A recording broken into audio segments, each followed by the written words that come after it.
I was here last year and shared a bit about my own story, how come I ended up to be in Israel, going up and down the length and breadth of the country, recording the stories of people that had suffered as a result of Palestinian terrorism. So I've called this, not Do You Know My Name, I Will Not Forget You. That's a very personal verse for me. It comes from Isaiah, and God says, though a mother might forget her child, I will not forget you. And because my own relationship with my mom was the reason I started looking for my roots, I also felt it really applies to all these victims of terrorism, survivors of terrorism in Israel, and because of the Holocaust, because we can't process numbers, can we? We hear, well, you just said, Mike, 28 people were murdered in the war with Iran. 28. It's hard to process those as individual people. So then you try 6 million with the Holocaust, and you can't process that. And over 1,200 murdered on October the 7th. So I decided that it was important to remember some of the names, to find out some of who those people are. Okay, I better turn my clicker on. It's not working. Oh, maybe I'm doing the wrong one. There we go. Now, as I said, my background, I'm going to give a very brief introduction to my background for those of you who weren't here last year. I grew up in a very traumatic home that really shaped me as a person. But at the age of 16, God intervened in an amazing, miraculous way by the sacrifice of another couple. And I gave my life to Jesus. I found out that he loved me, and it turned my life around. And so I wanted him to have all of me. I wanted to surrender my life in every way for him to use me. I ended up going to America when I was 18, working with a ministry out there. And I discovered after a little while that wasn't where my heart lay. What they were doing wasn't really in my heart. So I got on my knees one night on my own and I prayed, Lord, what do you have for my life? You can see this scripture was in 1987, before I knew a thing about the ICEJ. And comfort, comfort my people, says your God. Speak kindly to Jerusalem. Call out to her. Her warfare's ended. Her iniquity's been removed. She's received from the Lord's hand a double for all her sins. And I knew the importance of comfort because I lost my father when I was 10 years old. I was there with him I was with him before he passed away, and I wasn't given any comfort. And I can tell you that when somebody comes alongside you and puts their arm around you and tells you that you matter and that it's important, that you're important, that helps you more than anything. So I wrote on top of that, I think, commissioned, November 1987.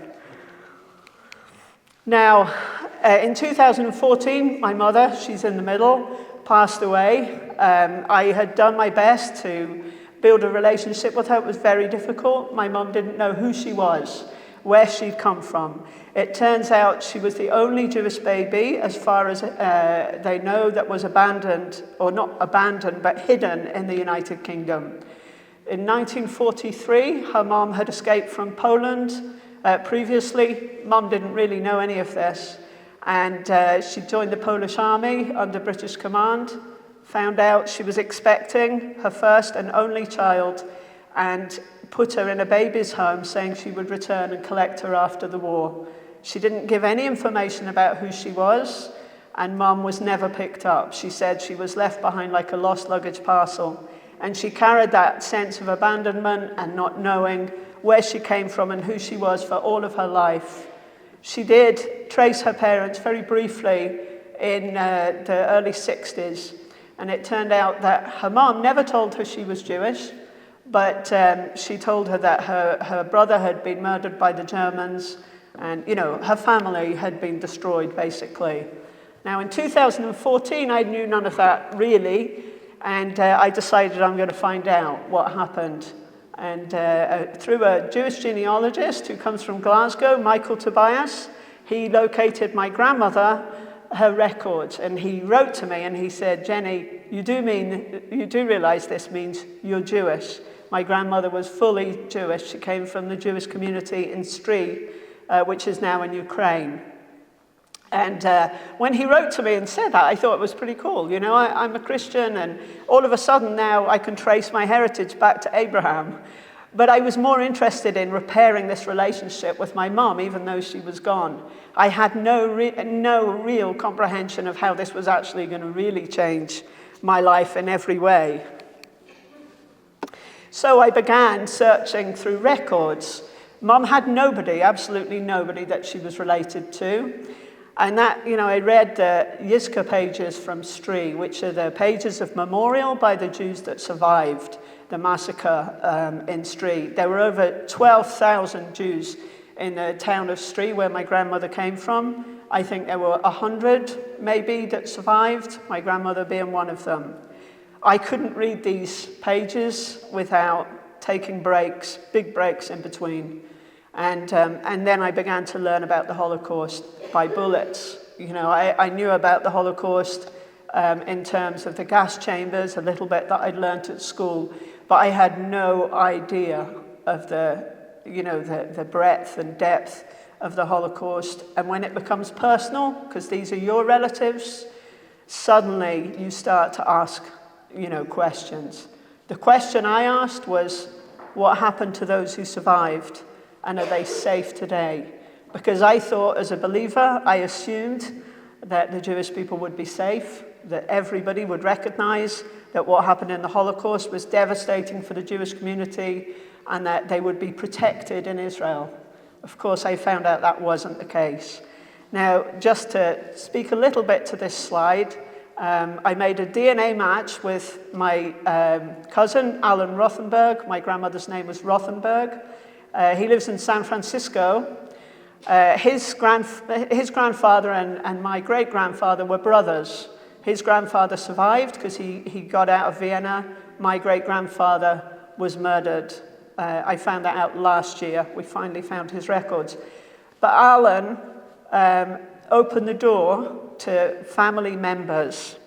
And he actually was the president of the synagogue in San Francisco for a while. Now, he introduced me to this man. This is Adam Adams, a survivor of the Holocaust. His wife was related to me. Her name was Alicia. Adam's original name was Natan Melamed. He changed his name to Adam Adams so that, you know, he wouldn't have any hassle. He was a sole survivor in his family. Now, I was studying photography when I met Adam. I made a trip to London to meet him and his wife. And he sat there and told me how he'd survived, along with a friend, Julian Fogelgarden, I think his name was, eventually survived by digging a hole 8 foot by 8 foot underneath a cellar in the home of a Polish woman.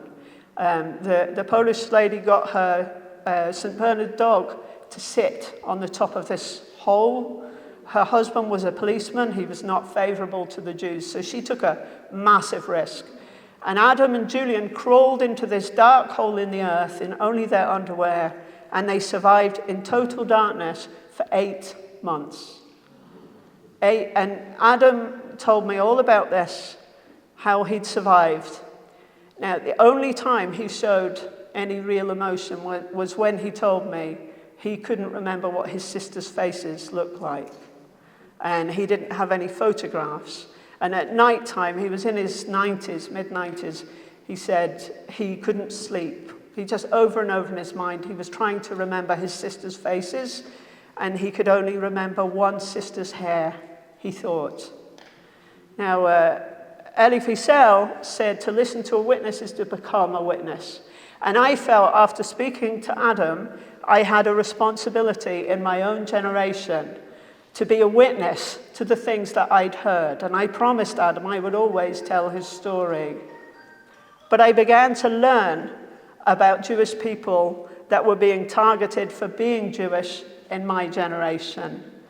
And just to expand a tiny bit on being a witness and becoming a witness, a week ago, or 2 weeks ago, I was in an all-school meeting at university, and we were talking about student support, how best to support students and what our responsibility is. And it was made very clear that whether you're a lecturer or a cleaner, if a student confides in you and tells you something, you are responsible to pass that on. And they even said to us, and this is a bad habit of mine, so don't check your emails when you're not at work, because if you open an email and a student needs help, you are bound to help that student. That is your responsibility. So I still check my emails. But that kind of reinforces that. Once we know something, we're in possession of truth, we have a responsibility. I read a book at the time by a man called Daniel Mendelsohn. I don't know if any of you have read this book. It's called The Lost.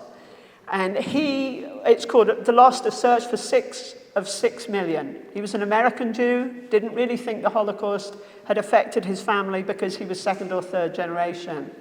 He ended up going through Poland and Ukraine looking for 6 members of his family to extract them, if you like, from that number, 6 million, and bring them back to people's remembrance and to his family's remembrance. I also read a book called A New Shoah by Gilo Miotti, and this is the only thing I've found that comprehensively talks about victims of terrorism in Israel. And he said this, and this is my motivation. This book is intended to rescue from oblivion an immense reservoir of suffering, to elicit respect for the dead and love for the living. And so, in 2015, I was becoming aware, because my newsfeed was throwing up things, that were now Jewish related, because I was searching for my family. I witnessed a photograph that came up on my newsfeed. I've not put it on here, it's too graphic, but we've seen a lot of these kind of photos after October the 7th. It was a little girl's bedroom. That is her bedroom and her bed, with a relative in there. Her name was Hallel Ariel. She was 13 years old, and a Palestinian had climbed in the window and stabbed her to death. And the bedroom was covered in her blood. Well, I didn't hear anything on the news about this. Nothing in the UK. This was my introduction to the silence of the media, and also to the indifference of people when, Jewish people were being murdered in Israel. And so I didn't know what to do, but I thought, well, I'll try and write to her parents. The next day, I saw a photograph, or a few days later, I think it was maybe a week later, of her mother and father. Her mother's wearing the white, her father's next to her, Rina, coming off the Temple Mount, where Jews are not allowed to pray. And he said, "You've taken everything, you've taken my daughter, how can you not let me pray?" And that just stayed with me. And I couldn't get this story out of my mind. So what I did was I found out through contacts that I'd made searching my family. I got her parents' address, and I wrote to them, and I told them people in Scotland actually really cared about what had happened. That her daughter was a dancer, our own daughter was a similar age, also a dancer, and that helped me make a connection, I guess. I began to research, and I was told there are no shortage of terrorism victims in Israel. This is before October the 7th, I might add. You can have a look on the Jewish Virtual Library, and it's updated regularly. I don't think you can read that slide, but it tells you how many people have been murdered each month, each day, going back to, I think it's the 1990s. And every time I shared, before October the 7th, I would add the names of people that had been murdered since we'd been in Israel. I can't do that now because there's so many victims. But that's a good resource. So for my photography degree, I decided I would go to Israel and I would meet Hallel Ariel's parents and record their story. And along with a friend, we managed to arrange interviews within a 10-day period with 9 people who'd suffered as a result of terrorism. And driving to Hallel's home with my husband Brian, who's here, and our 2 youngest children, and an Israeli friend and guide. They live near Hebron. I can't explain what that felt like. It felt surreal. I mean, I'm just a mom, right? I'm just a mom with 9 children, 6 still at home, studying. My husband's working. We've not got any money, but we wanted to do something. You know, I'd been sitting in church a few years before, and I'd always been a stay-at-home mom. And I thought, what am I going to do, you know, when my kids are all left? And I felt the Lord said to me, what's in your hand? And I thought, well, I've got a camera and a pen, and I speak. And so these stories have come out of that. And there we are with Rena Ariel and our daughter Faith. And Rena's sharing with us photographs of Hallel's life. And her story is recorded in the book Mike mentioned. I don't want to dwell too much on it here because there's a few other things to talk about. But that was a profound moment. And actually writing up these stories, I went to bed after weeks of, it was very hard, you know, recording them and then writing them down, transcribing them and feeling that pain. I thought, if I never do anything else, I've done something worthwhile. Now, one of the other people that was introduced to us was Arnold Roth. I'm including Arnold because when I wrote to him, his daughter, Malky, was murdered in the Sbarro pizza bombing, if anybody remembers that. She was 15 years old. She was stood right next to the bomber, and she was the last person to be found. Arnold is a family man through and through, and he wrote to me when I asked if I could meet him, and he said, I was born Rothenberg, that was my name. My parents changed it so I would fit in. His parents were both survivors. He grew up in a community of Holocaust survivors in Melbourne. And I met Arnold in Jerusalem and we talked for about an hour about genealogy before we talked about Malky. But as I found with many of these families, they do something positive in memory of their child. The Jewish people choose life in the face of terrible suffering.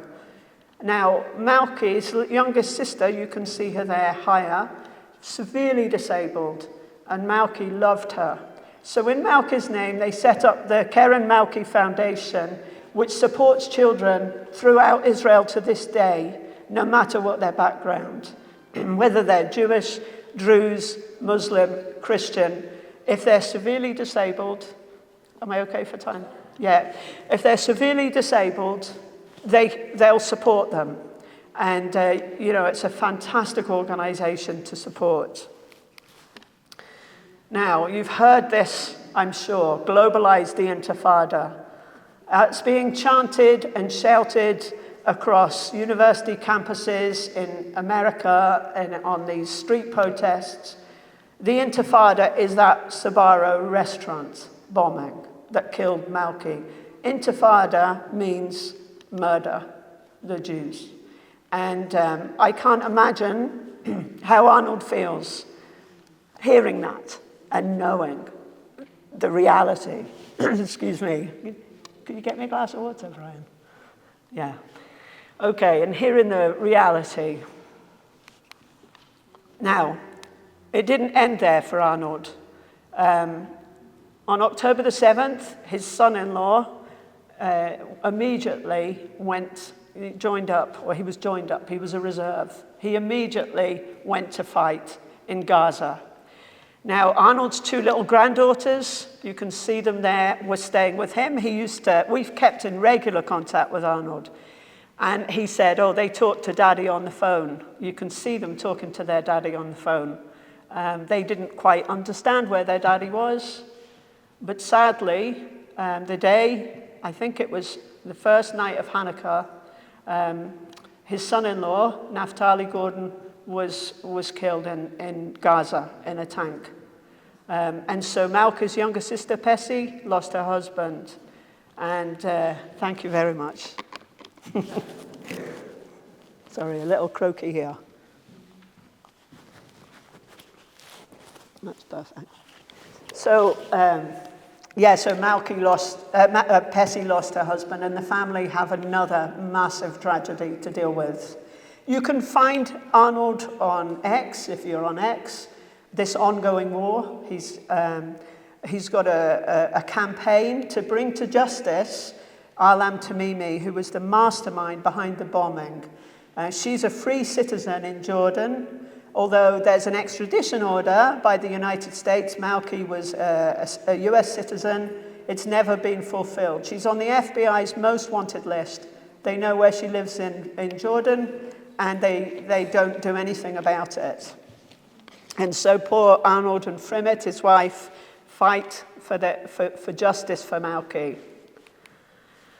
And this was Arnold and his family in a bomb shelter recently. This was one of his messages. And Haya, I'd asked him, his daughter Haya is now 31, the daughter that was so severely disabled. I said, what does she do, with these sirens? And he said, well, Haya's bedroom is our bomb shelter. It is our mamad. So everybody goes into Haya's bedroom when there's rockets.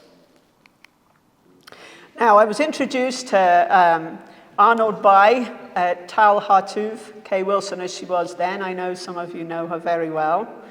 And Tal herself, she changed her name a number of years ago because she was so well known as Kay Wilson. She is a victim of a horrific terrorist attack. Until October the 7th, she told me she was considered the most traumatized person in Israel. Her Christian believing friend, Kristen Lucan, was murdered next to her when they were in the woods going on a walk, and she survived with 30 broken bones, 17 machete wounds.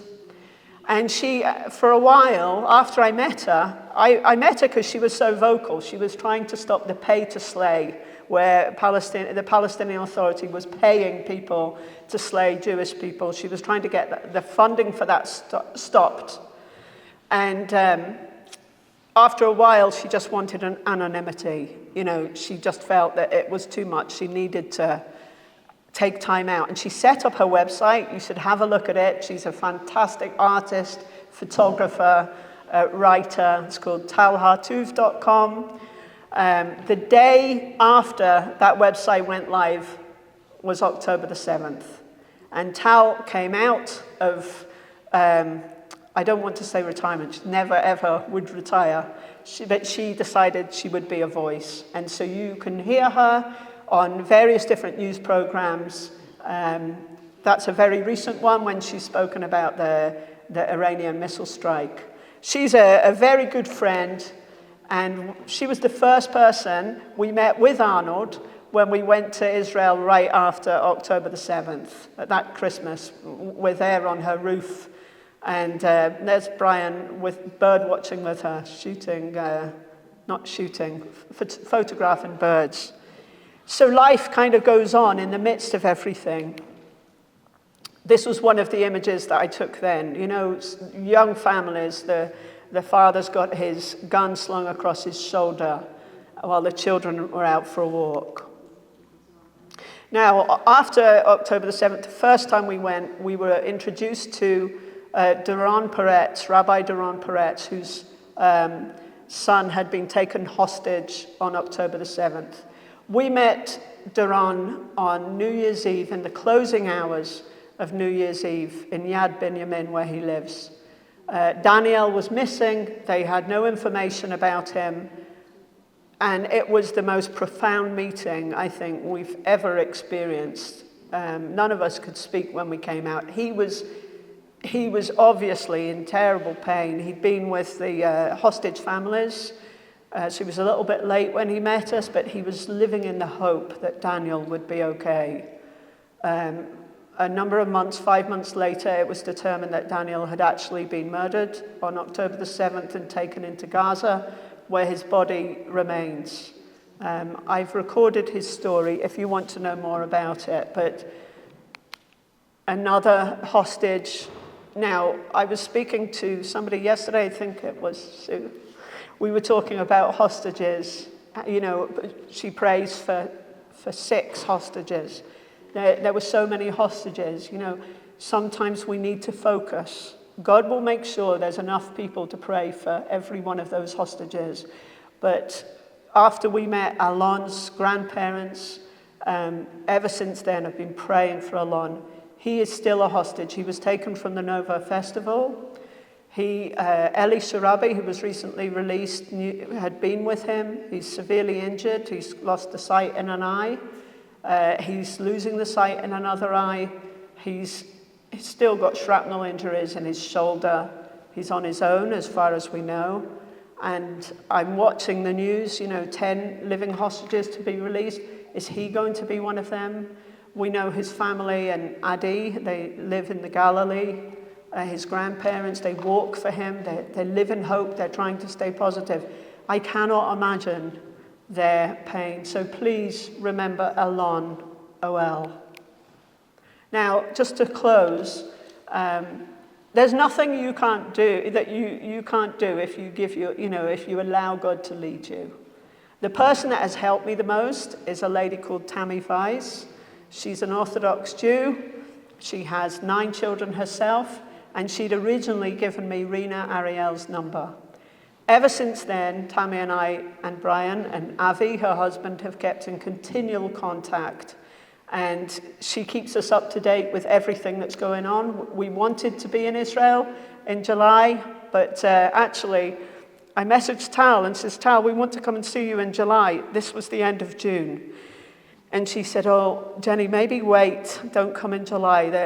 Bibi's gone to the wall and everything's very, very tense. There's talk of an Iranian attack. Well, that night there was an Iranian attack, so we've not been able to go. But Tammy has taken us through Israel. She helped me arrange the interviews, sent me pictures from her bomb shelter. And just to bring everything into, I suppose, make it relatable, Tammy is just like me, she's a professor in a university, she's a psychologist in education. She's had 9 children. She has responsibility for them, her grandchildren, and she's had them coming to her home. They're all packing into the bomb shelter, and everyday life has to go on somehow as well. She still has to support her students, and this was a rocket that landed near her home. You see the size of it. I don't know if you can see that person in the picture. There's some children next to the rocket. She tells me about the miracles that have happened, and she sends me things like this. You are here, you need to work, but the apocalypse is happening, and you're somewhere in the middle. And sleep. Of course, the people in Israel have had no sleep. And she also sent me this picture, which I really wanted to kind of finish with. She said, Jenny, I was walking past the sofa, and this was laying on the sofa. And she said, I felt that it was quite profound, a profound picture. Underneath the gun, it's an MK16, I think, she told me, there's a child zitzit. Do you know what a zitzit is? Yeah, it has the tassels to remind the Jewish people about the 613 commandments. And this is a child zitzit, the gun's on top of it, and the book of Tehillim, Psalms, is right next to the gun. And she says, this is us, this is where we're at. We're praying, because they pray the Psalms. She says, we're fighting, defending ourselves, and we have to tell our children who we are. So I thought that was a really, you're talking about reading a photograph. That's maybe one. I don't know if it's one I'll show my students. But that symbolizes the life, everyday life that everyday people are living. Finally, just to finish off, one person that we interviewed was Rabbi Leo D. He's a British rabbi, comes from Hendon. Now, we met him in April last year, and the year before, his wife and 2 daughters were driving to Tiberias on holiday for Pesach. He was in a different car, And they heard, Rabbi Leo and his son and daughter heard that there'd been a terrorist attack on the road. And he thought, well, it won't be my wife. She always tells me to take a different route. But his son went on Telegram and recognized the family's car, along with the luggage in the back, covered in blood. So they turned round. The police wouldn't let him near the car. His wife and daughters had been, his daughters had been executed, basically. They'd been driven off the road. Maya and Rina. Maya was 20, Rina was 15. And his wife was rushed to hospital, where her life hung in the balance for a couple of days before she passed away. He gave her heart and other organs to, I think her heart went to an Arab lady, I might be wrong. But we spoke about that. He told us how difficult it had been. Again, his story is recorded. But just a couple of days ago, he announced that he's engaged to be married. And he's met another lady. He said his first wife, who was murdered, Lucy, was the love of his life. But he was changed after the attack. He said, I'm a different man because of what's happened, and God's given me a different woman to help me. I mean, it's the resilience. I would imagine my husband feels the same. It makes me feel quite emotional that these people that we've met and invested our lives in are such an example of resilience, forgiveness. I don't know if I should say forgiveness, but they've all reached out to help others. Despite everything. And for me, it's the best journey I've ever been on. I'm really proud to say that I'm Jewish, by halakha, by Jewish law, because my grandmother and my mother were Jewish. What a group of people to belong to. And I just want to encourage every one of you. I'm just, like I said, just a mom trying to get through life. And God gave me the opportunity and the privilege of meeting these people, recording their stories, and being a witness. If there's something in your heart or some way to help one person even, then please, by all means, do it.